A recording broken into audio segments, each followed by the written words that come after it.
ನೀವು S-S-L-C pass ಆಗಿದ್ರೆ ಸಾಕು 29,000 ಸಂಬಳ ಇರುವಂತ ಸರ್ಕಾರಿ ನೌಕರಿಯನ್ನ ಪಡ್ಕೊಳ್ಬಹುದಾಗಿರುತ್ತೆ. ಅದು ಕೂಡ ಯಾವುದೇ ಲಿಖಿತ ಪರೀಕ್ಷೆ ಅಥವಾ ರಿಟನ್ ಎಕ್ಸಾಮ್ ಇಲ್ಲದೇನೆ. ಇದರ ಬಗ್ಗೆ ಸಂಪೂರ್ಣವಾದ ಮಾಹಿತಿಯನ್ನ ಈ ವಿಡಿಯೋದಲ್ಲಿ ಹೇಳ್ತಾ ಹೋಗ್ತೀನಿ. ವಿಡಿಯೋನ ಪೂರ್ತಿ ನೋಡಿ. ಕರ್ನಾಟಕ ರಾಜ್ಯ ಅರಣ್ಯ ಇಲಾಖೆಯಲ್ಲಿ ಖಾಲಿರುವಂತಹ 750 ಅರಣ್ಯ ವೀಕ್ಷಕ ಹುದ್ದೆಗಳಿಗೆ ನೇಮಕಾತಿ ಆರಂಭಗೊಂಡಿದ್ದು, ಈ ಹುದ್ದೆಗೆ ಎಸ್-ಎಸ್-ಎಲ್-ಸಿ ಪಾಸ್ ಆಗಿದ್ರೆ ಸಾಕಾಗಿರುತ್ತೆ. ಅಂದ್ರೆ ಎಸ್-ಎಸ್-ಎಲ್-ಸಿ ಪಾಸ್ ಆದ ಮಹಿಳಾ ಮತ್ತು ಪುರುಷ ಅಭ್ಯರ್ಥಿಗಳು ಈ ಹುದ್ದೆಗೆ ಅರ್ಜಿಯನ್ನ ಸಲ್ಲಿಸಬಹುದಾಗಿರುತ್ತೆ.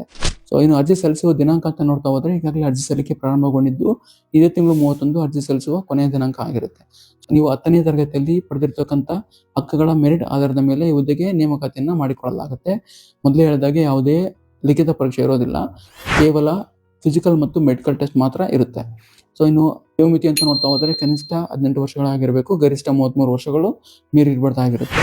ಮತ್ತು ಅಪ್ಲಿಕೇಶನ್ ಫೀಸ್ ಅಂತ ನೋಡ್ತಾ ಹೋದ್ರೆ 50 ರಿಂದ 200 ರೂಪಾಯಿವರೆಗೂ ಅಪ್ಲಿಕೇಶನ್ ಫೀಸ್ ಇರುತ್ತೆ.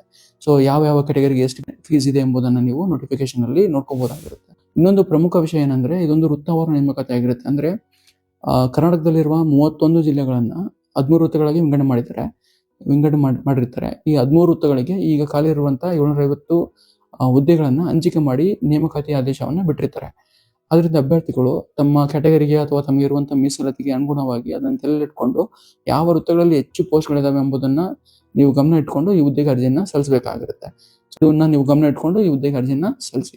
ಮತ್ತೆ ಅರ್ಜಿ ಸಲ್ಲಿಸುವ ಲಿಂಕ್ ಬೇಕಾದ್ರೆ ಮತ್ತು ಈ 13 ನೋಟಿಫಿಕೇಶನ್ಗಳ ಲಿಂಕ್ ಬೇಕಾದ್ರೆ ಈ ವಿಡಿಯೋದ ಕಮೆಂಟ್ ಸೆಕ್ಷನ್ ಅಲ್ಲಿ ಏನಾದರೂ ಕಮೆಂಟ್ ಮಾಡಿ, ಲಿಂಕ್ ಅಂತ ಕಮೆಂಟ್ ಮಾಡಿ, ಹಾಯ್ ಅಂತ ಕಮೆಂಟ್ ಮಾಡಿ, ನಾನು ನಿಮಗೆ ಲಿಂಕ್ನ ಕಳಿಸ್ತೀನಿ.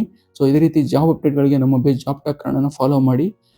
ಎಸ್-ಎಸ್-ಎಲ್-ಸಿ ಮುಗಿಸಿ ಜಾಬ್ ಹುಡುಕ್ತಾರೆ ನಿಮ್ಮ ಫ್ರೆಂಡ್ಸ್ಗೆ ಕೂಡಲೇ ಈ ವಿಡಿಯೋನ ಶೇರ್ ಮಾಡಿ. Thank you.